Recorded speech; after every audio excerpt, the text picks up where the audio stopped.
everyone, Lauren from Melbourne Osteo here. I'm just going to talk to you a little bit about hip pain, a few things that you can do with sitting at work and how you can influence and prevent a bit of that hip pain that you may be getting. Number one is how you're sitting up and setting up your desk chair at work.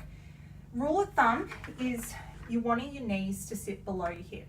So we don't want to be slumping back and letting that knee come up above the hip. That's changing that angle by cramping in through the front, but also you're starting to influence that posture traveling up through the spine as well.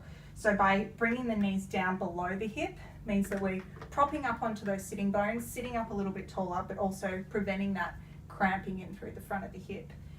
Number two is getting up, trying to stretch out, again, open up through the front of the hip and change up that posture.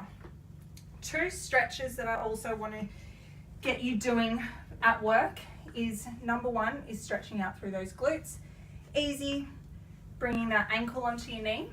Now, number one thing to think about is don't worry too much where your knee falls. So if it's up through here, fine.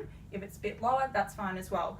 But it's about how we bring ourselves into the stretch.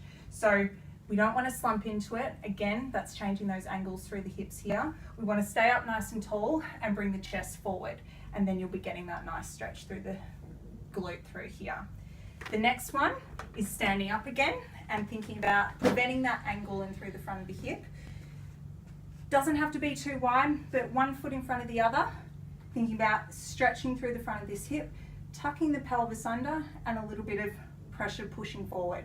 That's going to give you a nice stretch through the front of the hip flexor and again prevent that cramping up through the front of the hip.